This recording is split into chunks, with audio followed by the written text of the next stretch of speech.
bem, eu desejo cumprimentar a todos os internautas com a gloriosa paz do nosso Senhor e Salvador Jesus Cristo.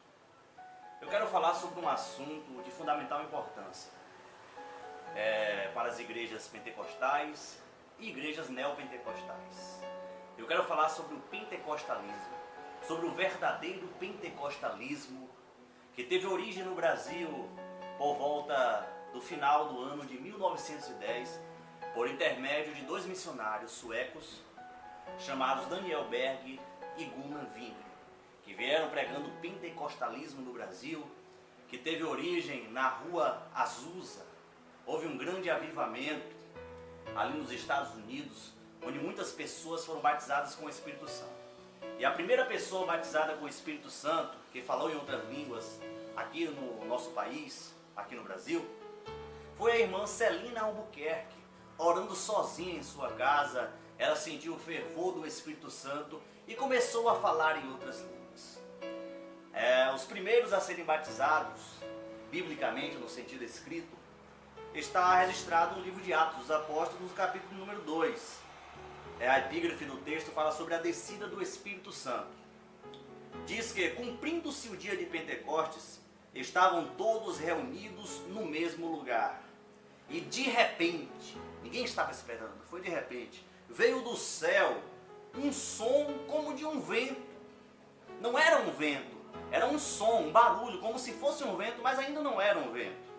Veemente e impetuoso, e encheu toda a casa em que estavam assentados.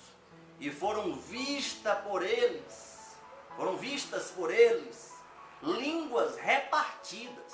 Aqui ainda não eram as línguas faladas, e sim eles observaram línguas de fogo, as quais pousaram sobre cada um deles.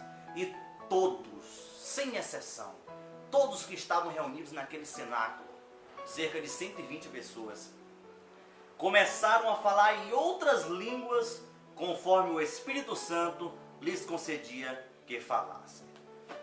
Porém, da mesma forma que houve várias incongruências na igreja de Corinto, e foi necessário que o apóstolo Paulo escrevesse cartas exortando aquela igreja, que queria ser tão espiritual, mas ao mesmo tempo tornavam-se carnais, porque havia uma disputa espiritual.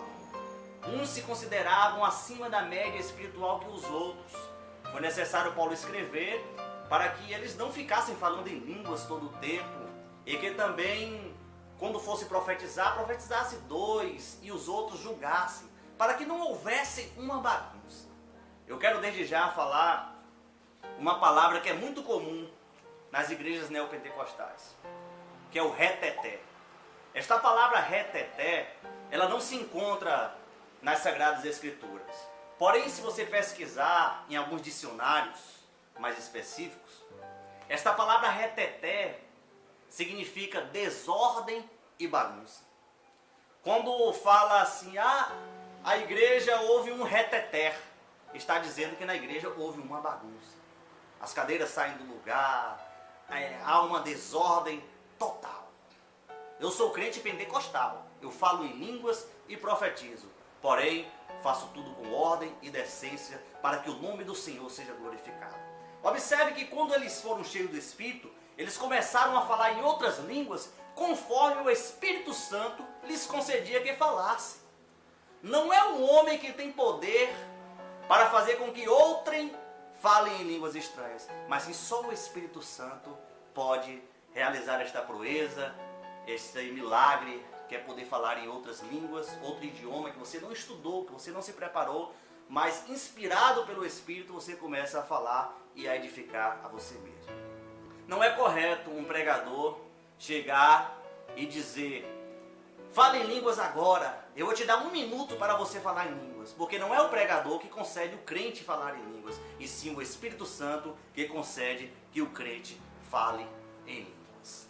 Então está havendo uma deturpação, inversão de valores, e estão criando um espetáculo para o pentecostalismo.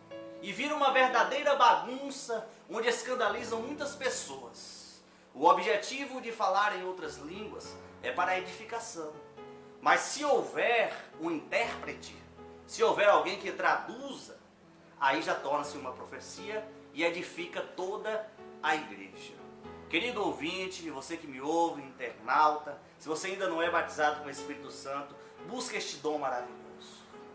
Busque o batismo com o Espírito Santo.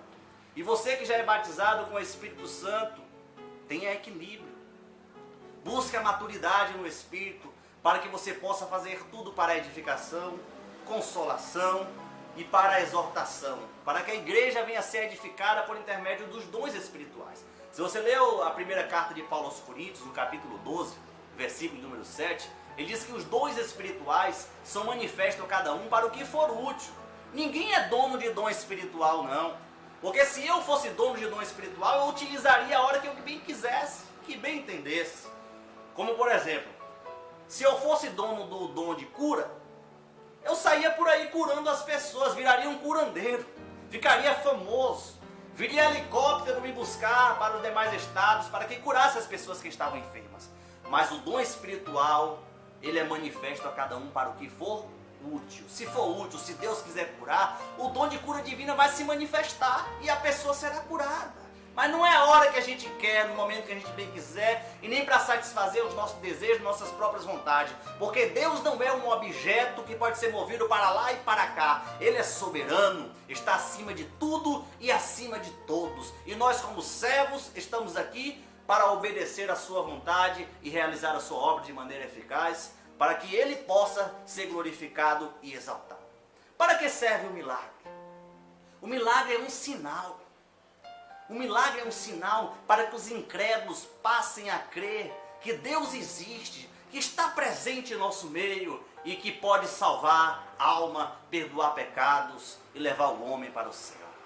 Que Deus abençoe os ouvintes e que essa chama pentecostal, este verdadeiro pentecostalismo que produz avivamento, mudança de vida. Eu não estou falando de um mero movimento emocionalista que não traz mudança de vida, mas eu estou falando do poder do Espírito Santo que pode mudar, transformar vidas pelo poder da sua palavra. E que Deus abençoe a todos em nome do Senhor Jesus.